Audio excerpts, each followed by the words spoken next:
Are you looking for a fun way to win up to 25 times your money this football and basketball season?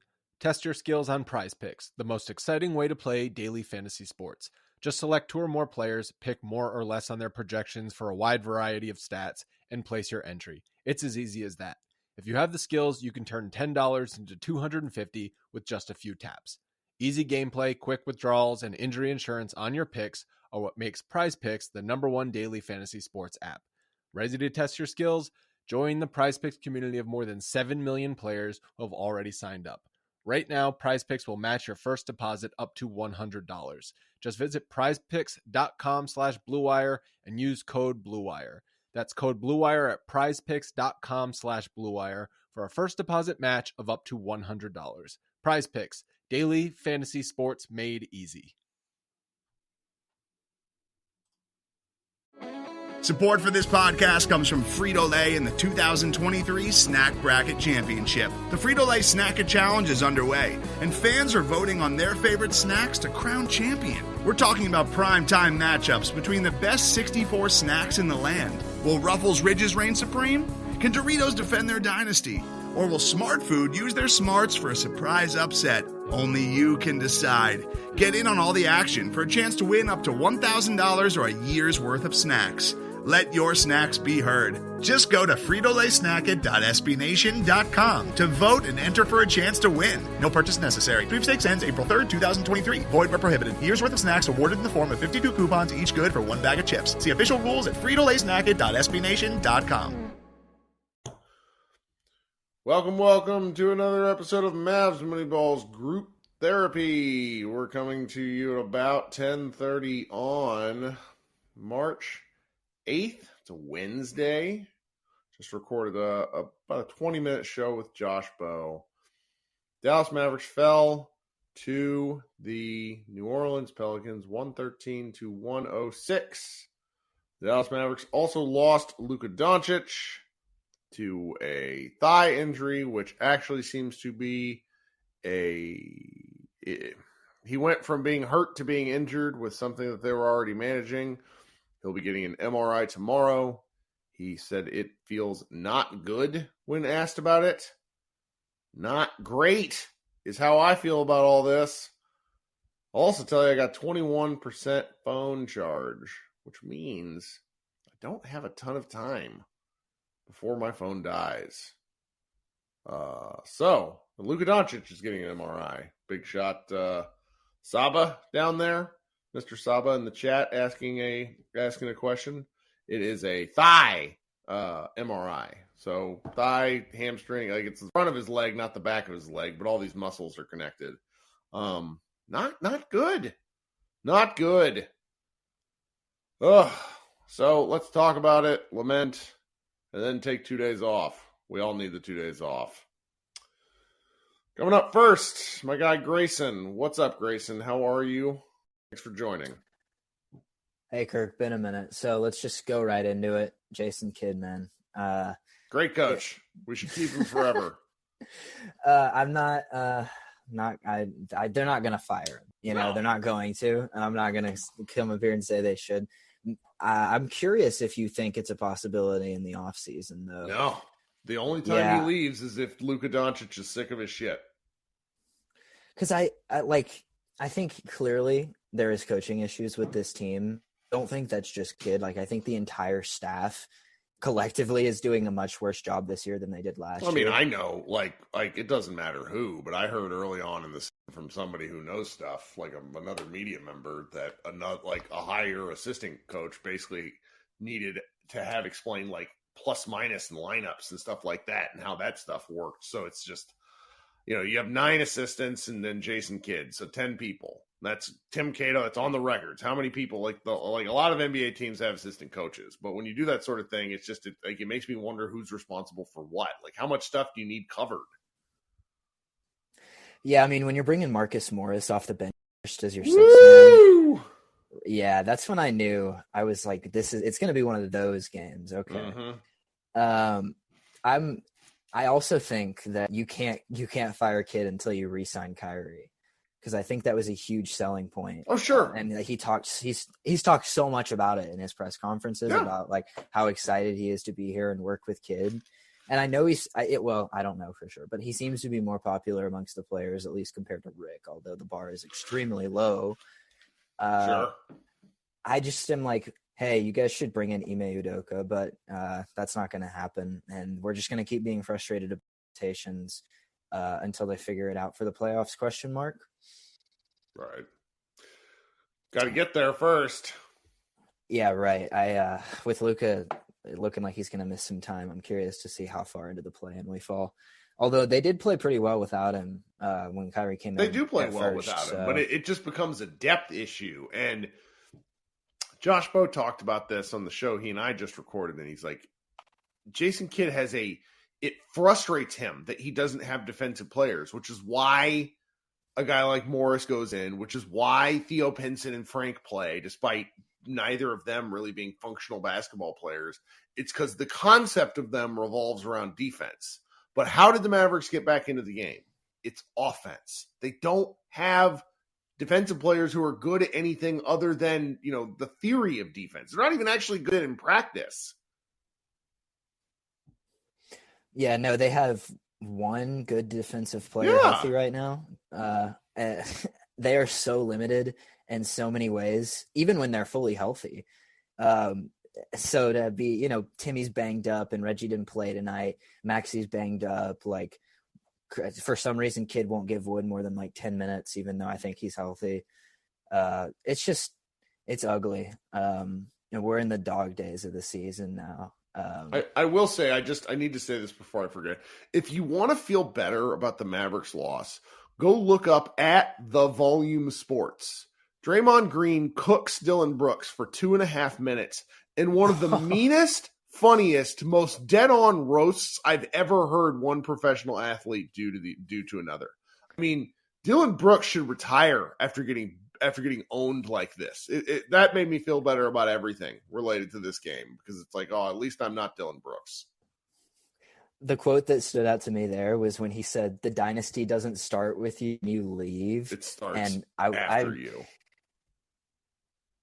Oh, right. He starts after you. Thank you. So mean. And it's just insane, like, to hear an active NBA player who punched his teammate in the face before the season started say that about another active NBA player who he very publicly hates. It's the most we're in a new era. I used to love WWE, and it's just the most like wrestling shit I've heard a player do in a long time.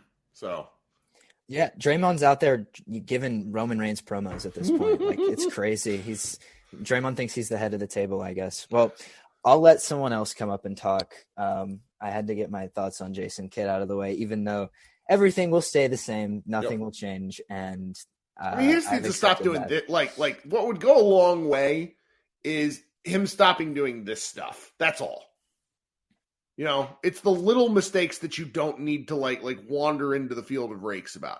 We're still gonna bitch about him, but I wouldn't call for his head if he wouldn't do this stuff. But anyway, thanks, Grayson. We'll talk soon. Sam, what's happening? Kirk, what's up? Can you hear me? I can. Excellent. I'll make it quick because, to be honest, I didn't really even watch the game until the fourth quarter, so I didn't realize Luka was out. But if I go by Twitter, Kidd mismanaged the rotation from the start, and the only reason we got back into the game was because, like you said, instead of playing 3 minutes of Theo Pinson and playing 9 minutes of Frank, we had Christian Wood out there and Kyrie and Tim Hardaway, and actually Davis Bertans, came back to life for a little bit. So, we actually had players that could, score the ball. So we were able to come back in it, but we just couldn't stop nobody because that's what we've been all year. And that's been the problem the whole year, I feel like. It's been mismanaged from day one. Like from the Phoenix game one of the season on, it's just been, if it's not one thing, it's another thing. So that's what makes the season just so frustrating. So it's kind of like, damn if you do, damn if you don't. And now Luka's hurt, and who knows how long he's going to be out. But like the last person said, when Kyrie came and we didn't have Luka at all, we actually played good for a 4-game stretch. So I'm kind of hoping we kind of get back to that point, because obviously with Luka it's a different pace, and with Kyrie they play a lot faster. Well, you know So who's a secret sauce in that would really help if he played basketball and stopped derping around? His name's Josh Green. Josh Green. He has scored 15 points over the last 4 games. Yeah, that's a little bit disappointing. But I mean, it's been said, like, you know, hey, He's whenever you allowed, start playing, people are gonna start paying attention to you, so you know you're gonna get more focused. So you know, I'm not even mad at him. He's still learning. Of course not. No, I agree with that entirely. Yeah, he's taking a big step this year. So all you can ask for, you know, you learn from this, improve. But hopefully they get him back on track because we do need him. Because with the injuries we got, the way that we're playing right now, you know, it's starting to get to that slippery slope, and we got all these road games. I don't care if we're playing Memphis without Ja. Like, Memphis has been pretty good these last 3 games. They've had a chance to win all these games. So, you know, they won. So I don't know if you remember the stat. Last year when Ja was out, they won more games without Ja than the Cleveland Cavaliers won without LeBron during his entire stint in Cleveland. Oh yeah, they're like 22. They were and like killing teams because they're good. They're a well-made team, and like he is an unbelievable fast break player. But like their offense is actually pretty garbo in the half court, and he's a big part of that because he doesn't have a bag. Anyway, I'm looking forward to those games. No. Yeah, you're right. But yeah, like I said, I mean, hell, they played the Clip. They should have beat the Clippers. They probably should have beat the Lakers, but AD went off. So it's like they've had a chance to win these games that they play without Ja. So we could easily lose these games without Ja. So they need to figure out something because it's getting to that point now where I'm convinced now. I think we're just going to be in the play-in. I just think we're going to be there because even though the Warriors are playing bad on the road and you know other teams are playing, Minnesota's not that great. We're not great either. So it's kind of like we got 2 great players and then we got a bunch of role players who have good skills, but you know they don't mesh together as far as what we need to do to win. I feel like. Yep. So we're kind of stuck in. Well, I guess we should get ready to look forward to playing the Clippers in the playing game. So. Oh God, Sam, thanks so much for hanging out. You got anything else? Oh no, I'm good. You have a good night. Just Clippers in the plan. Talk about me being upset online. Jacob, welcome back. 2 nights in a row. Glad to have you. What's going on? I'm not glad to be here tonight. That's for sure. Fair enough. I just want to hit you with this quick little factoid. Despite Sacramento drafting Mark Bagley over Luka, 5 years later, I'm pretty sure we can all agree that they're in a much better place than us right now. The Kings, yeah. Just the Sacramento, who was for how many years they were one of, if not the most dysfunctional franchise in all of the league. Mike Brown's going to be coach of the year. Yeah. Kudos to him. Sabonis is cold. De'Aaron Fox is nice. Should have been an all-star. Or well, he was, wasn't he? Yeah, but I know what you mean. I think he was a replacement, but I could be wrong. Right. I just wanted to get that out of the way before I bring up the conversation that hopefully you let me bring it up because I'm pretty sure you're not a fan of the other 4 teams in Dallas. I could be wrong, but who are we talking? Because I will appreciate all. Like I mainly troll Cowboys fans. I don't even dislike Cowboys, but baseball I will go to Rangers games, Stars games. The coolest, like I watched was it 99 where they won the cup in the overtime game 7. Yeah, game 6. That was the cool. That might that's a top 5 sporting event in my life. That shit was wild. I was only unfortunately like 2 years old, so I'm so old. I was sophomore or maybe a freshman in high school. That was real cool. Right. Well, I bring up those other teams because the conversation that I kind of wanted to bring up is, despite the Mavs being one of the last 4 teams in the league last year, is it fair to say that they are now the furthest team of the 4 from winning a championship? I don't know. Josh Boat wrote a whole column on this where he thinks if they are able to re-sign Kyrie, that Luka-Kyrie base allows them some gravity to do some things. Because I think I think we make team building seem easier than it is. But then again, the Mavericks also just sort of do painfully dumb stuff for the last several years. Talent wins out. and hopefully talent can attract more talent. That's kind of his argument. But I will say at this very moment, they're in a precarious situation. Today's episode is brought to you by Cars.com. With over 2 million vehicles and 50,000 more added every day, Cars.com will match you with the perfect car for you, your budget, your life, your style. And if you're ready to say goodbye to your current car, Cars.com will get you an instant offer to cash it in. Just start by entering your license plate and get matched with a local dealer who will write you the check. So whether you're looking to buy or sell, just go to Cars.com. It's magical. Right. No, my argument is that, I guess I could start with the Cowboys. You can say what you want about them. At least Will McClay, they draft well, really well. Football is really hard to win. It's probably the hardest sport to win in with the cap and whatnot, and maneuver, especially having to pay a quarterback, which you can say what you want about Dak, but that's just the market for quarterbacks. And the Rangers, they've been the most terrible. But, they're I give them credit. They're doing all the right things right now. Ray Davis, the owner, is saying all the right things right now. They signed Jacob deGrom. I mean, they can actually attract players like this. And you know what? The Rangers are actually going to take drafting a little bit more seriously now, building the minor league system. And then the Stars, I think they've actually been probably the closest team for years now. When they went to the finals in 2020, they go to the playoffs almost every single year.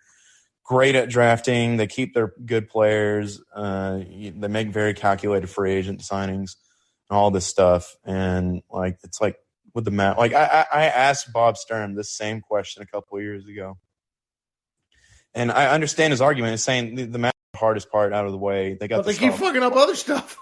Right. Yeah, that's what I'm saying. We've proven that might not really matter. Well, but that's where I my mind with a fair segment of other Mavs commentators where it's just like, well, no, they didn't mess up the other stuff. And it's like, well, sometimes they do, and that's okay. I will say though, my criticism of the front office aside, it's like the road not taken has often worked out for the Mavericks, repeatedly over the. Yeah, that's fair. Yeah, not signing Hassan Whiteside comes to mind. Stuff. And people still want Hassan Whiteside. And it's like, why do you think him and Boogie aren't playing, folks? God, hell no. No, but I mean, I do have to wonder, how things could have been if we would have signed D. Will in 2012 and then maybe gotten Dwight. I mean, or tanked correctly and then picked Giannis, instead of Shane Larkin, but we wouldn't have Luka. That's right. That's right. And that's all roads bring you to Luka. And then when I am not being an asshole, I will say that most of their moves since then were things that didn't work as opposed to being dumb. Some of the things and then I pivot other times when I am being an asshole and think they're dumb, but sometimes things just don't work, and that's like the KP thing just didn't work. And we're going to pay for it for a while because we owe the Knicks the pick this year. Luckily, Kyrie Luka is not a bad starting point. And I feel bullish on that at the moment and hopeful for everything else. Yeah. I mean, I think that's pretty well said. I mean, it's just I don't know. I just wish we would take the draft so much more seriously. But that's a years-long thing. I mean, we have Matthew Phillips wrote a piece a couple of years ago. The 2001 draft, if you look at what the Mavericks did then, might have soured Cuban on the draft for forever. They invested so much capital into it's 2000 draft, excuse me. And every single thing they did except for Eduardo Najera didn't work. And it was they used a lot of capital. So it's the draft. I don't necessarily blame Cuban for feeling like the draft is a bit of a crapshoot. It's just you got to care about all angles of team building. Yeah, and the draft. I mean, that's the easiest, cheapest way to build talent, right? And we just don't seem to take it very seriously. And I get it when it's hard. When it's hard when you're in a league to where location plays such a big deal. teaming up with your friends plays such a big deal. Yeah. But I don't know. The answer is not simple, but it's just like we're at a point right now. It's like, well, what if Kyrie doesn't stay? Is it the Pablo Escobar meme where it's like is that what it is? Where it's like there's 3 photos of him like staring out into the void. Yeah, standing in the bottom. Yeah, is that how everybody just feels right now? Kinda, yeah. I blame personally. I blame Dalton Trigg because he went to the game, and when he goes to games lately, bad things happen. So you guys should at him and tell him that it's his fault. Hey, I get it. I've only been to 2 Mavs games ever, even though I live in Grand Prairie now. I've only been to 2, and we lost both. One of them was that in 2014 when Steph hit that insane game winner falling. No. Well, that's a pretty cool game to be at, though. Yeah, and Monte should have had a goaltend, and that. Yeah. So, and I guess in that aspect, it's kind of like us being soured on the draft. It's like, well, why take the risk? Right. No, I'm kidding. But yeah, I don't know. I just wanted to bring that conversation up, see what you thought. Appreciate you, man. Talk soon. Oh, you guys are great. Oh, hey, friend of the show, epic podcaster, Nick Angstad. How you doing, buddy? Find that horrible mute button. What's up, man? What happened tonight, Kirk? Explain it to me like I'm 5. Well, what happened was I signed up for the recap, then forgot I signed up for the recap, had my son's soccer and baseball practice, arrived at halftime, and felt like that meme of Donald Glover walking in with everything on fire and holding the pizza. It was a little dark because they rolled the wrong number on the dice, I guess. I sort of expected like a loss just because the Mavericks have been so rough on the road and on the second end of back-to-backs. I guess I'm surprised they played Luka at all, but that just sort of shows that the importance of what they placed in this game, right? Can I test the take? Is this a place to test the take on? I'll tell you, you'll feel good about this. Nobody listens to this show compared to the recap show. We get like 50% of the listeners, but I keep doing it anyways because I love it. Luka played because I don't think the coach has control over him in any way, shape, or form. Sexy. I can get behind this. I think that if Luka wants to play, he plays. I think if Luka wants to drive, he drives. I think if Luka wants to take a step back 3, he takes a step back 3. And like we've just seen it over and over again. Luka wants to complain to the refs. The coach calls him out in the media, and Luka doesn't care at all. Gets a tech the next game. That was amazing. We've just seen this so often that we can talk about. Well, Luka respects Jason Kidd. Well, he doesn't respect what Jason Kidd says, apparently. So, I don't know what kind of coaching is happening, but there's really no offense being run besides just Luka doing his thing, and then also Kyrie doing his thing. And guess what? When Frank Ntilikina is out there as a guard, he's just doing the thing too. And you're like, wait, why is this happening? See, yeah, I love this take because it's a variation on something I've been sort of pitching, and I've gotten a lot of pushback from it just due to reactions. But I think that Luka wants to be coached hard, and I think he isn't. So he takes every inch he's given, and maybe we're past the Rubicon where it really matters because he can be a top 5 NBA player even if he's not playing at his best. He can get 15 and 8 with a bum so thigh. It's like who talks to him? Who gets through to him? But then again, it's just like this is where, because of his quiet demeanor, and I've heard, I want to say it was Brandon, or I want to say it was who was the Mavs backup center in 2011? We signed him from Brandon Wright? No. What's wrong with me? Oh my He's gosh. Washington Wizard. Mahimni. Hayward. Thank you. Good Lord, I'm embarrassing. Different one. Different wizard. I want to say Brandon Hayward basically told a story about how Kidd would pretty much cuss people out under his breath all the time, and we just didn't know. And I wonder, and I have to believe this is kind of what he does as a coach, where he's not demonstrative, but I would like to see there's nothing wrong with a little competitive fire, and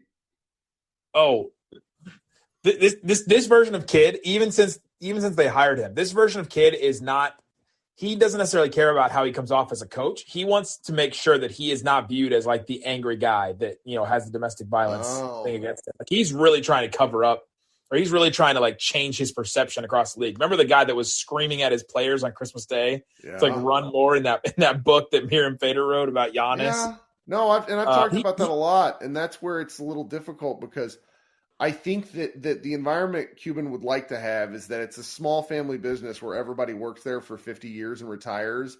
But in a competitive industry, you're going to have short-lived relationships and people burn out because it's intense.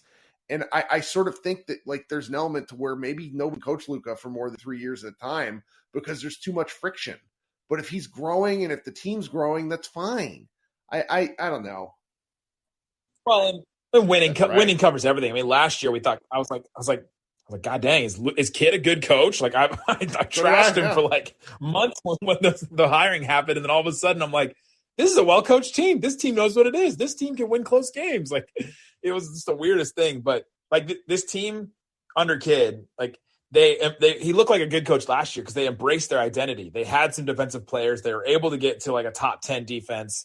And then Luka and the offense were able to do just enough to make it work. Plus you had some leaders with Brunson and Dorian and Dwight even. But Kidd's just not embracing what this team is at this point. Like we hear him at every press conference be like, well, people want to see 120 to 120. They don't want to see 80 to 80. And like he's talking completely out of frustration that's what the NBA is now. He doesn't want that. Remember what he was as a coach. Like, and you saw that by who he played earlier. Like you mentioned that a bit earlier when you were talking about the fact that they went to Morris and then they went to Theo and then they went to Frank. And it's like those guys they're not even good defensive players. They are ideas of defensive players. So it's like he's really grasping and frustrated at those elements. And I get it, but at least like Bertans plays hard. I sometimes don't feel that about some of these other guys. Oh, for sure. Well, I mean, at times, like in a game like this, that like the Mavericks struggle against these teams that are like they give a crap and that like go out there and put forth effort. They struggle against all these effort guys. I've called them sweaties for years. Like the video game term where you have a sweaty guy that just like that's me tries way harder than everybody else. That is me. I feel this. Well, not just sweaty in general, Kirk. Like sweaty. That was how I played, though. I was like a garbage man. I couldn't do anything, but I could run my ass off.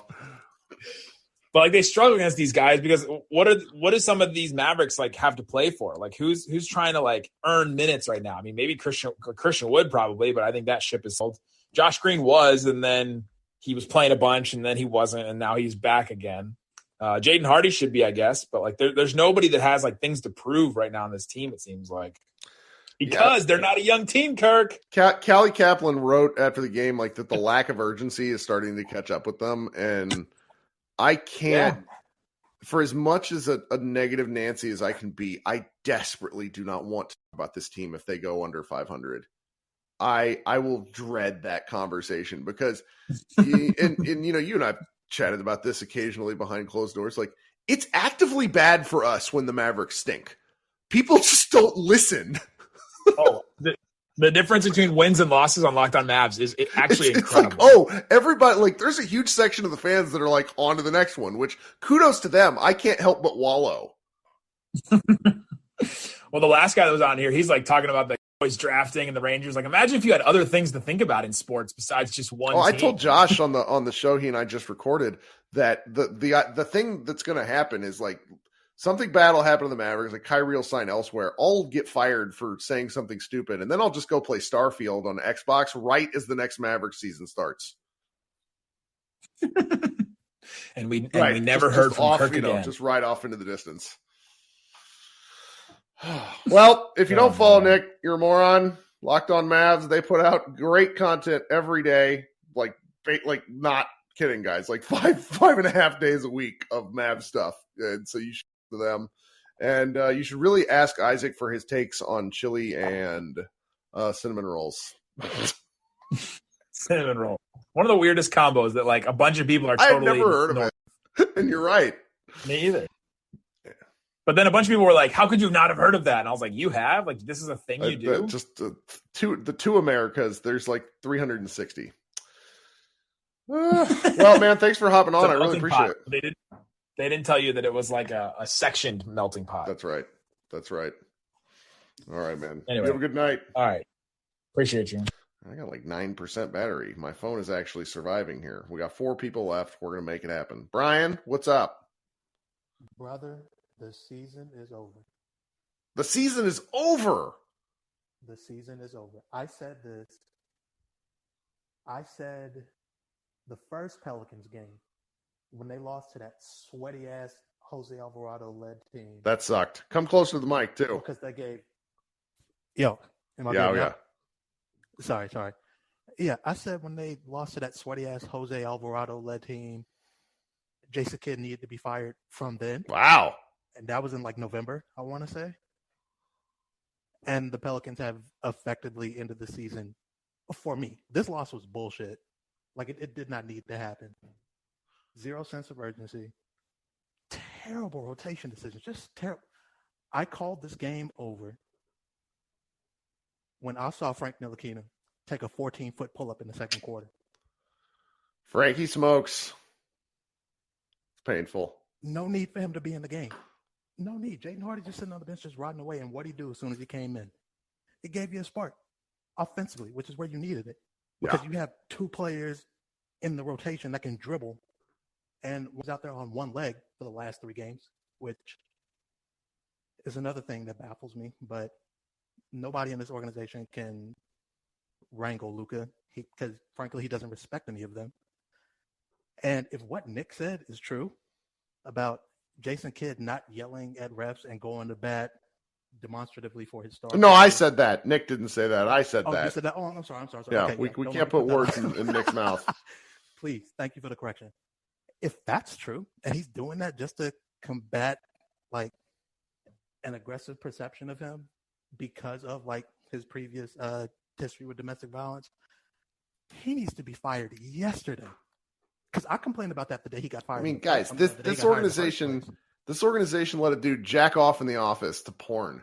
Like, they're not firing a kid for crappy coaching. What are we doing? I know they're not. And that's exactly why I said the season is over. I said in the second quarter, I've seen this script 100 times.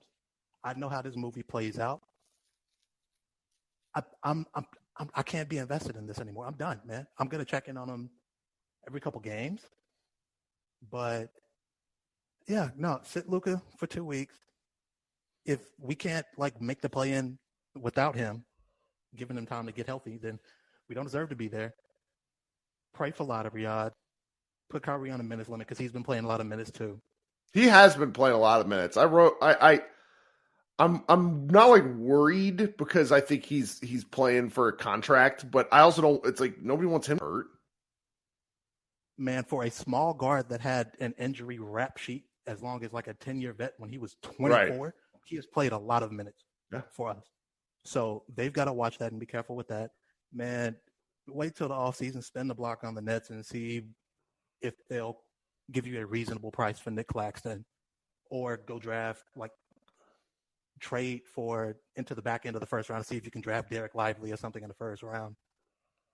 Hey, to some perimeter defense. Here's a fun one. Terrence Ross scored 24 points tonight. I'm mad. Now I'm mad again. Son of a bitch. You know what? I'm not mad at that only because he killed Phoenix like 2 games ago. Yeah. At the end of a game. So I'll take that trade off. Terrence Ross, Justin Holiday is two sides of the same overcooked patty. It's for fine. Sure. But yeah, man, this season's a wrap. Do what you can to try and resuscitate Josh Green. Get Jaden Hardy out there. Let him get some burn. And just put out there guys that are going to play hard. Like you said, Big Head, that was Bertans, for those of you who don't know. He's going to play hard. Now, he's 90% of the time not going to play well, but he'll play hard. Yep. Like, don't throw Theo out there. He's loafing around. And Theo plays like he's somebody, and I can't handle it. Yeah, he plays like he's Devin Booker, man. It's like you're the 15th guy. He has this like Demonte language. You know who he fucking reminds me of? This is an old reference, but he reminds me of the road dog of Degeneration X, who was like the lamest of all of those guys. He'd be on the mic talking shit. No one gave a crap about Road Dog. Ugh. Yeah, man, Theo is just paid to go out there and pose and yell. Yeah, is bad, man. Maybe I'm exaggerating, and frankly, I'm certain that I am. But no, it feels bad. Losses like this suck. Kirk, we've had like 16 of these. Oh yeah, there are so many losses where I said to myself, "Oh yeah, this is the one. I'm done with this team." Well, I'm sorry about that. I'm glad you joined us to talk, though. Of course, man. All right, I appreciate you talk having me. soon. Be good. Brandon, what's up? We got 7% battery, so we got to cook with gas here. Tell me what you're thinking. Oh man, Kirk, I'm gonna fly through it. Yeah, somebody brought up the Cowboys. I will compare them to my New York Mets, man. You know, they had you remember they had the 3 J's, and the Mets at one time had the big pitching lineup, and everybody thought it was going to work out, but you know they fell on their face, and now you know the Mets they kind of have won championships. The Mavs have won. Mets always go for one big home run during the offseason, fall on their face, and it's kind of how Dallas is. So my team suck. You know, I'm a Jacksonville Jaguars fan. Oh man, you're paying. Good gracious, Brandon. Dude, I'm telling you, man. I used to love Fred Taylor, man, and I mean, that dude was a beast. If anybody not familiar with that dude, they got to go back and watch him because I think he's way better than Emmett. You know, he just played on a sucky team. But man, I was looking at the Mavs box scores, and those dudes average 7 offensive rebounds a game. So I'm like, man, it's bad, and they're last in 2-point percentage. And first in 3-point attempts and 3-point percentage, but I mean it doesn't balance out. When you're last in something and first in something, it doesn't put you in the middle. That just puts you in a position where you live by the 3 or die by the 3. Right.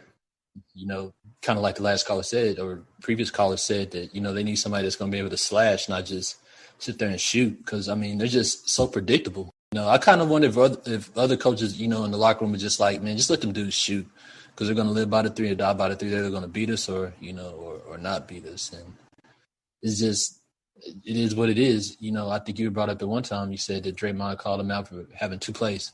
And it's kind of the position they're in now. They just shoot.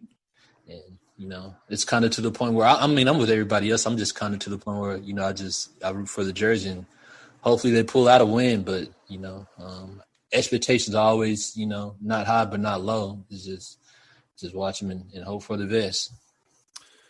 That's about right. And we got plenty more games left, so we'll see. Yeah, plenty more games left. I don't know if Kid's gonna give an old pep talk to light a spark, but something's got to happen, man. Something's got to happen. But yeah, that's all I wanted, Kirk. Appreciate it, man. Of course. Thanks for joining. Hope to see you soon. Let's go to Rain. What's up, Rain? Give Rain a second there. He's still got that Christian Wood, Houston Rockets avatar there. Is that working now? It does. How you doing? Oh, terribly. I've noticed the pattern. Every game that I watch partially, they might squeak out a win. If I watch a game all the way through, it's always a disaster. No. Every time. Beyond that, I just have the question of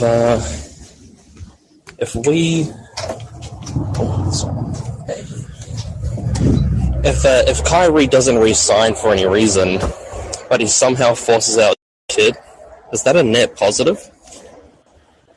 Man, the Mavericks just have so few bullets in the chamber. I don't think so, because they're out 1 draft pick this year. They're out the 2029 pick, I think, is what they gave up.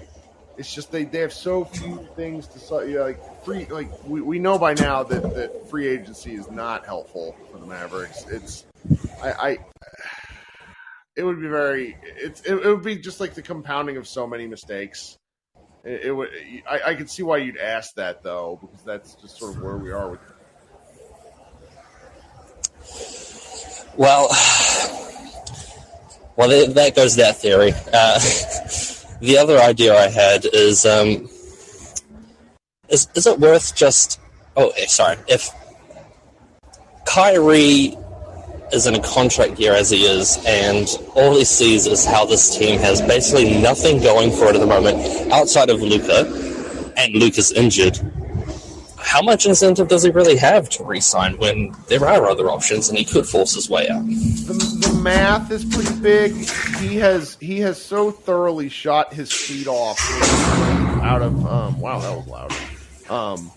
Without the other endorsements that he was having, and that was a little bit. He can make $250 million and he's age 30. Like, this is going to be his last big payday. So, depending on how much money matters to him, I think there's an argument to be made that money really does. That's sort of where the things that are up in.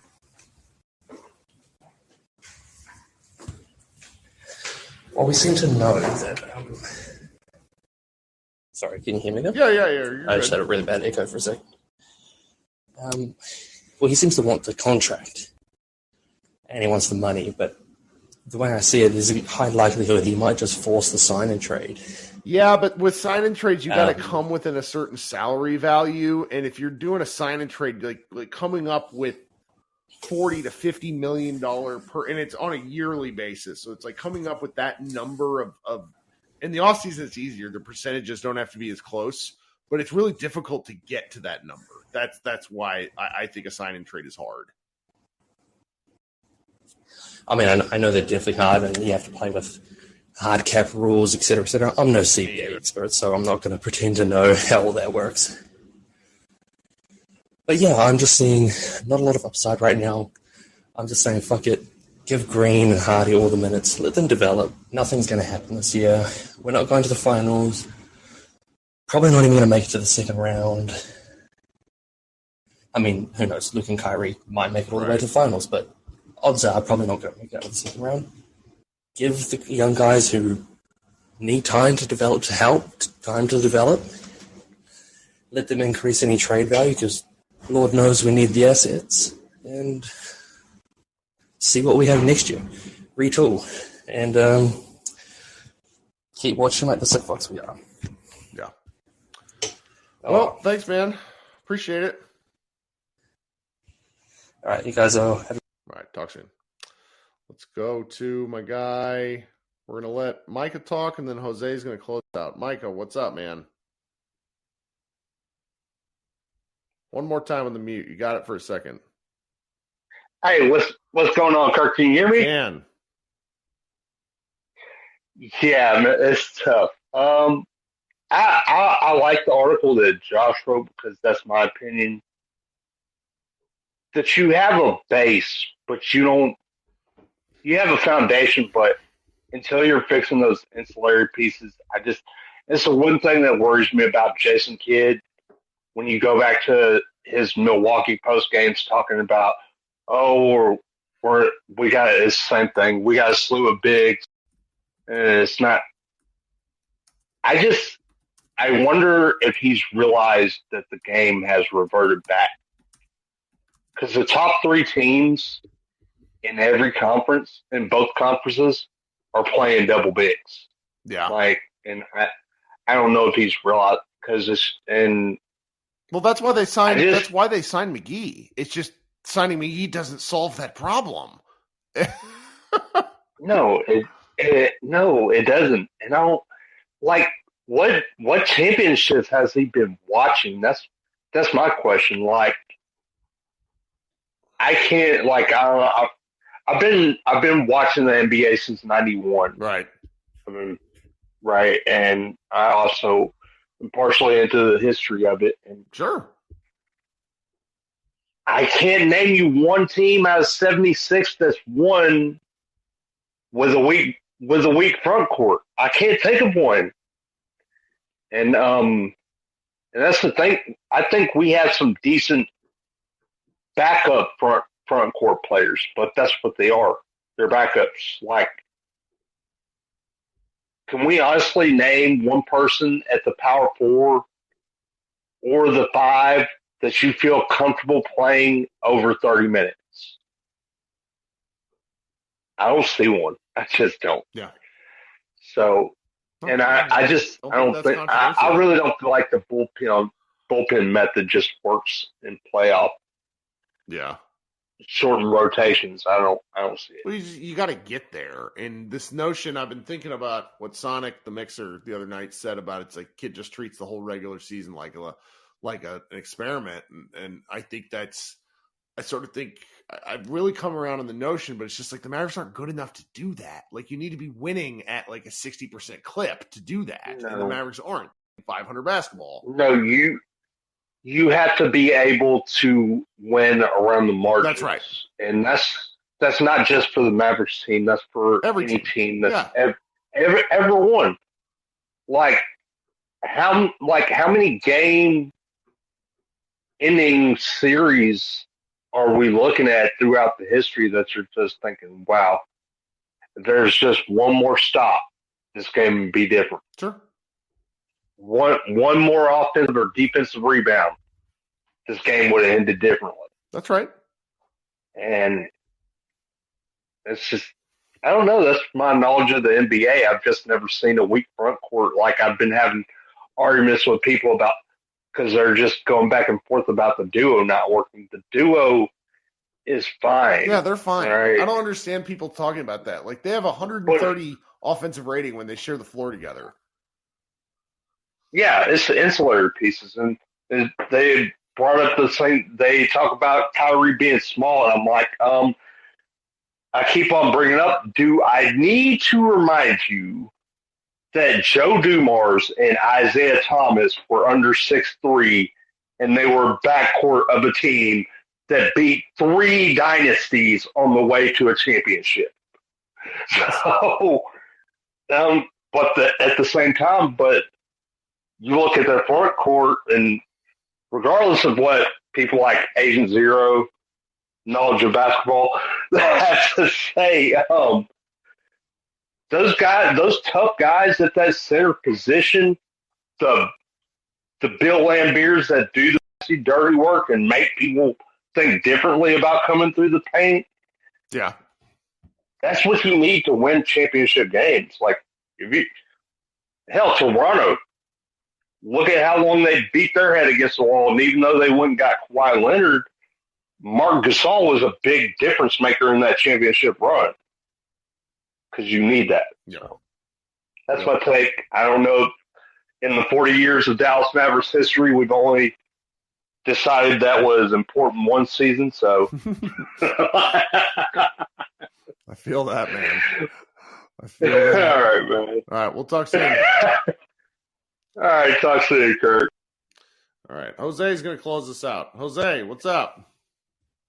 Not much, Kirk. I really do not really care to, talk about Jason Kidd because at this point his name is just Jason Mid.